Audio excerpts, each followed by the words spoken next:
Mass Effect 3 is one of the video games ever made, published by none other than one of the game companies of all time. The third entry in the acclaimed Mass Effect franchise, the only RPG series where no matter what you do, you end up being a war criminal. In Mass Effect 3, you play as man or woman, and yes, you can customize them to look like your local 60-year-old drunk landlord. Apart from that, you can also customize what class your drunk landlord works with.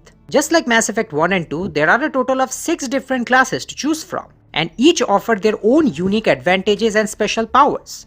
Adept, for example, borderline turns you into a Jedi Master, allowing you to topple and tear enemies apart with your biotic powers while being less reliant on weapons. There's also Soldier, that's the opposite, relying heavily on weapons instead of biotics. The story of Mass Effect 3 begins after Mass Effect 2. Shepard has been grounded for his little parking accident in the Bahak system. But he gets forgiven because the Geneva Convention doesn't have anything on aliens or blowing up giant relays with asteroids. Oh, and also because Earth gets invaded by a bunch of giant robotic space squids with lasers, which blow up the Alliance Council. Shepard makes it off of Earth to get help from the Citadel Council. But before all that, Admiral Hackett asks you to head over to Mars and retrieve some info about a potential weapon that can destroy the space squids. Arriving on Mars, we realize that Cerberus is after the same info because they want to control the space squids instead of destroying them. This is also where you get a proper glimpse into the core gameplay of Mass Effect 3, minus the tutorial section. The combat is a major step up from the previous entries and arguably the best in the series. The guns feel punchier, the shots feel more impactful, your Jedi superpowers feel more powerful, and the enemies are more aggressive and reactive. In terms of movement, it's mostly the same as Mass Effect 2, with a few differences like how you can actually run more than 3 seconds without getting fatigued. However, the running animation now literally looks like a fucking Naruto run. I don't think BioWare understands how normal human beings run.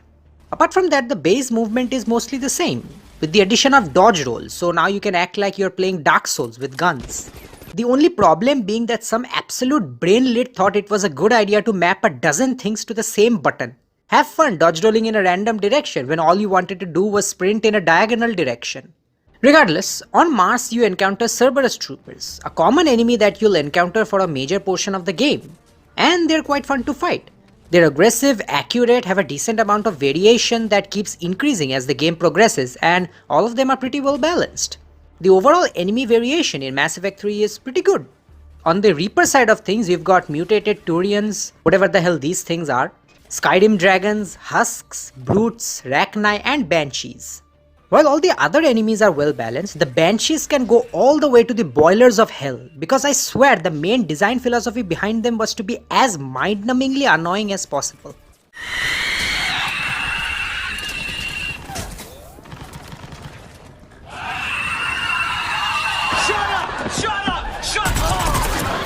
You're talking about an enemy that has insanely high amount of health, an animation kill that can by and large kill you in one hit, a ranged projectile that can track you and not only do significant impact damage but also keep inflicting damage over time, preventing you from regenerating shields.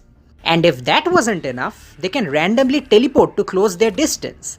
There's no pattern to their teleportation either. The banshees keep randomly teleporting in random directions. But apart from them, the other enemies are pretty good and fun to fight. Anyway, getting back to the story, we do manage to stop Cerberus. I got this one.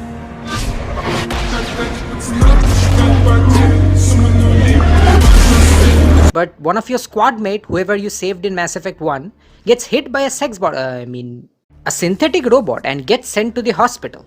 Making it back to the Citadel, the Council, as usual, refuses any help. One of the councillors does, however, suggest a way to gain support from other species. So this is how the main bulk of the game plays out. You need to gaslight as many politicians as you can and get them to work together, so you can gather as many species, fleets, soldiers or scientists to help in the war effort. In other words, you have to play politics. There's a war terminal on your ship that counts your total military strength, and you need to gain a significant amount to stand a chance against the Reapers. Although some of these asset values are weird. The Leviathan DLC, for example, allows you to gain help from an ancient mechanical squid race who apparently created the Reapers and have mind control abilities, yet they have a total of 400 war points. On the other hand, Grunt has 25 points, Meaning a total of 16 grunts are as powerful as these massive ancient mechanical alpha race? Okay. The main highlight of Mass Effect 3's story, however, is the final send-off it gives to countless plot points introduced throughout the series. Since a major theme of the game is unification of the entire galaxy, it means tons of age-old conflicts between different species will finally get resolved. Well, you do have the chance of screwing them up, but still. And all of them are handled brilliantly. It's also great how said conflicts are utilized and interwoven into the story arcs of other characters, which adds some relatability to the whole situation. You aren't just focusing on the big picture of fixing age-old conflicts and uniting entire species, but you're also connecting to the foot soldiers. It makes things a lot more personal and grounded as you witness these characters go through their own personal journeys while trying to help their people. Talking about characters, tons of other characters that you've met throughout the series get closure to their arcs in satisfying ways. Now, reuniting species isn't the only major plot thread. As Admiral Hackett mentions, Cerberus is still a major wildcard in the story. And while they're overall well written, some things about them are a bit wonky. The first main problem with them is their reach. They're quite literally everywhere with a nearly endless supply of soldiers and money. Halfway through the game, they launch an almost successful attack on the Citadel and manage to cripple the entirety of the Citadel's security forces. I get that they had some inside help, but this isn't some small station in a remote area. It's the fucking Citadel. Yet they managed to cripple its entire security and defense force and almost take it over. The second main problem is Kailing. This absolute train wreck of a character has plot armor thicker than your average middle-aged Brit after 50 pints of beer. It's painful to watch the game pull some of the worst deus ex machinas I've ever witnessed that turn Shepard and everyone else into complete idiots just to make Leng look cool and badass.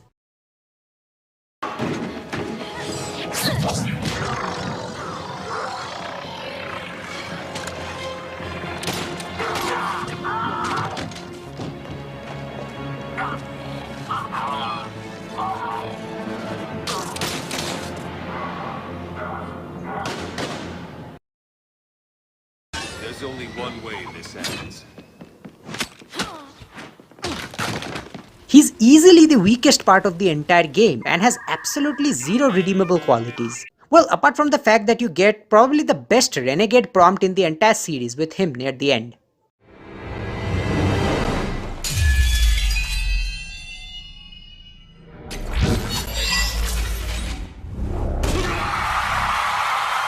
That's the thing, son of a bitch.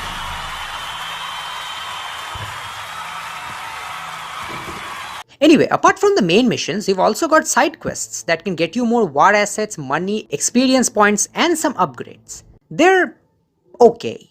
Look, the side quests that do have any actual content in them are good, but most of them are literally just...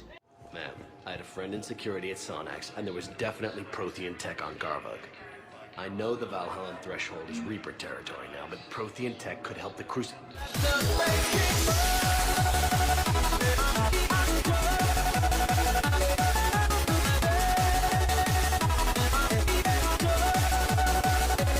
I'm coming for you!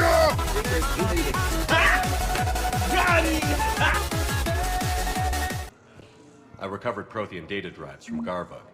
I'll have them brought here. Commander Shepard, thank you. I'm sure that'll help with, any operation we have going. And there's like a million of them. I feel like it would have been better if there were less fetch quests and more in-depth side quests. Regardless, the money you earn from them and the main story missions let you buy weapons, weapon mods, armors, and some other miscellaneous items. There's a wide variety of unique weapons to choose from, of multiple different origins: Turian, Solarian, Collector, Human, Geth, etc. While every weapon is equally useful, nothing beats the absolute chat that is the Venom shotgun. It's a shotgun that shoots grenade clusters. I don't exactly understand the science behind how it works, but who cares? One fully charged shot from it can obliterate every lesser enemy in the game. Not only that, but it can kill Harvesters, Banshees, or even Atlases in no less than 4 or 5 charged shots.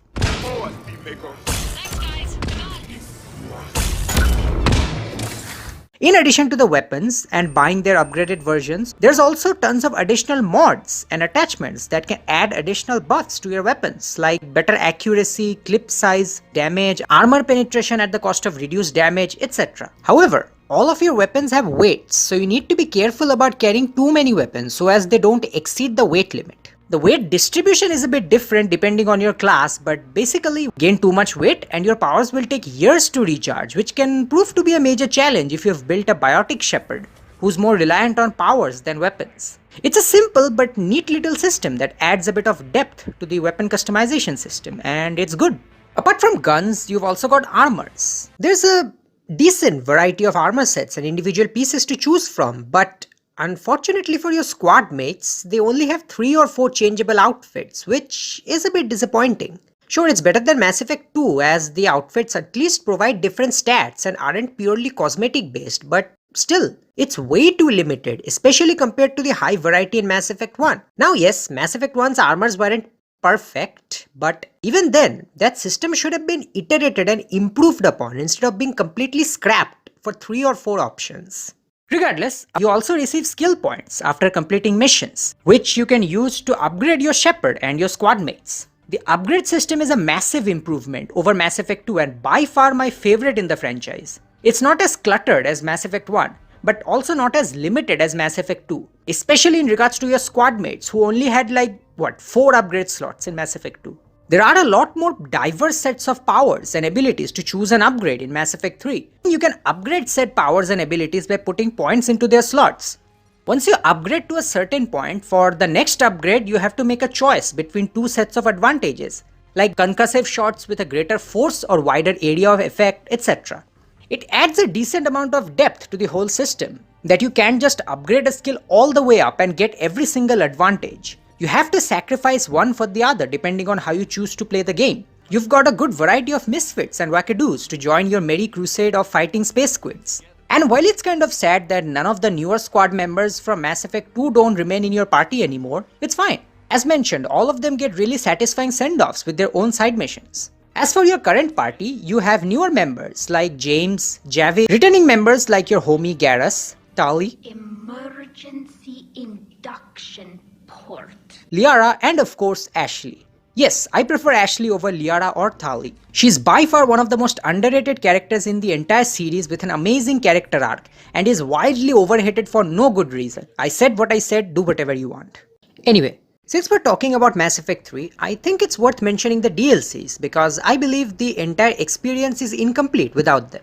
And also because some of them borderline should have been a part of the base game, but instead they're DLC. So, you've got the aforementioned Leviathan and From the Ashes DLCs, the Omega DLC, and of course the best DLC in the entire series, the Citadel DLC. Something which I can only describe as the devs smoking 50 joints of local gas station weed, writing down their trip and turning that into a DLC. You've got references to memes about various aspects about the games. Refresh my memory.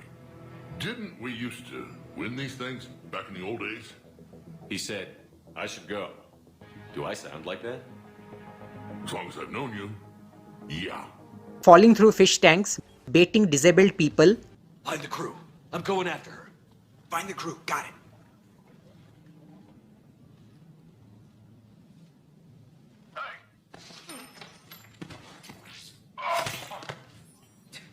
You used me as bait? Go. A pistol that's somehow more effective than any sniper or assault rifle in the game.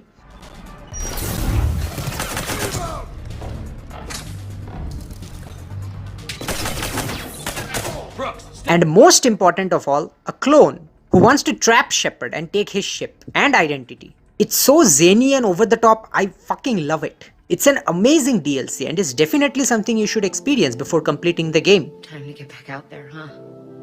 At least we threw one hell of a party. Probably the last one. And of course, how can we talk about Mass Effect without mentioning the music?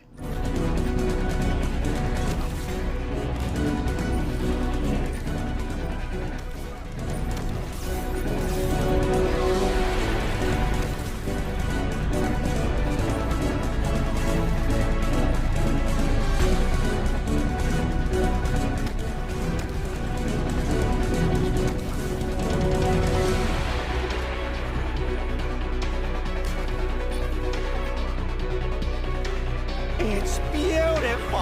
Every single track is masterfully composed and perfectly matched for the scenarios they're put in.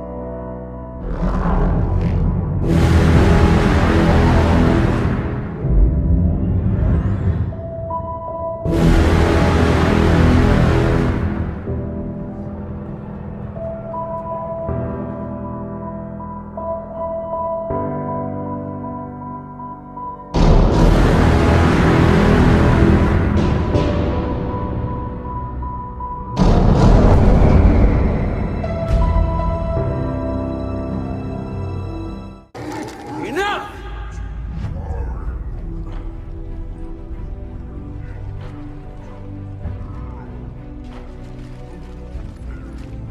You can stay here and let old wounds fester as Krogan have always done.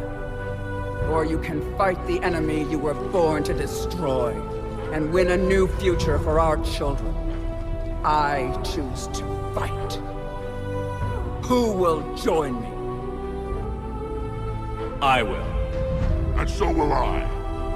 Now hold your heads high like true Krogan. There's a Reaper that needs killing!